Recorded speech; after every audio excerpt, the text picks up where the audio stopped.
beyond the infrastructure and capital expenditure play, is there anything that you feel the government should consider and start working towards, because it has 5 years to implement it in its current term, that would actually enhance overall economic growth?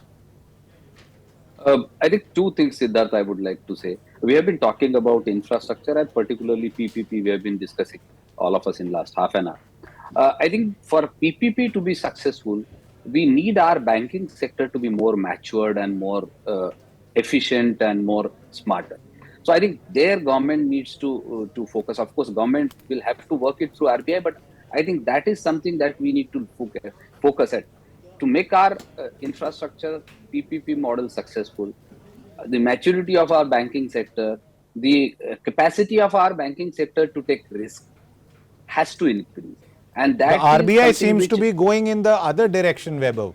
I By completely agree. But you ask me my wish list, that's my wish list.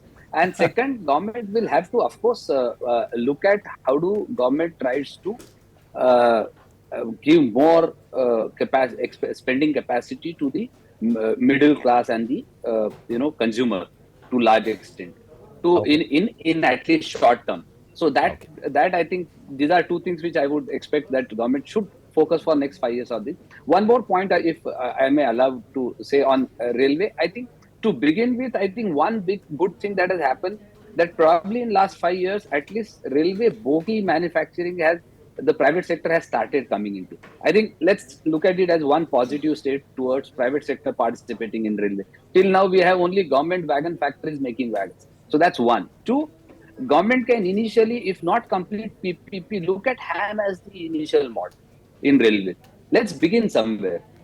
Begin with HAM, even for the rail tracking. Begin with HAM, and then track infrastructure, and then look at further maturing the PPP sector in the railways. These are two suggestions I have for the railways.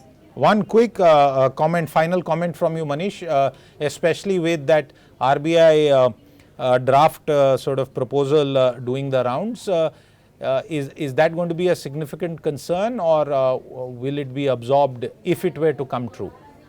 Well, it will be an area of concern. It is supposed to raise the interest burden on PP on infrastructure projects. So there will be an area of concern. But I'll look beyond that area of concern to just add on to your previous question. What would be my wish list? I think as government initially started with energy, then transport, I would want that the urban infrastructure segment sees some level of PPP play, because that's an area which is clearly in need of significant investment. Smart cities, Amrit cities, these initiatives have been launched, but we need to see a real acceleration on that front. The second thing which I would really like to see is, can we expand the model where we have brought in patient capital from pension funds and other similar funds, like by way of models like InvITs, to sectors beyond roads? And I believe this has an opportunity to be expanded to both ports and railways. Can we look at that? These are mechanisms in which you can attract different investor classes. Strategic investors will have a different risk appetite. They want to do beauty toll. Patient investors will want to have a very low risk appetite. They'll want to do an InvIT or a TOT kind of a model.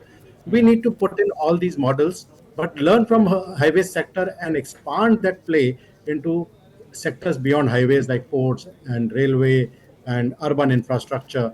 That's the way I would like to really set my aspirations.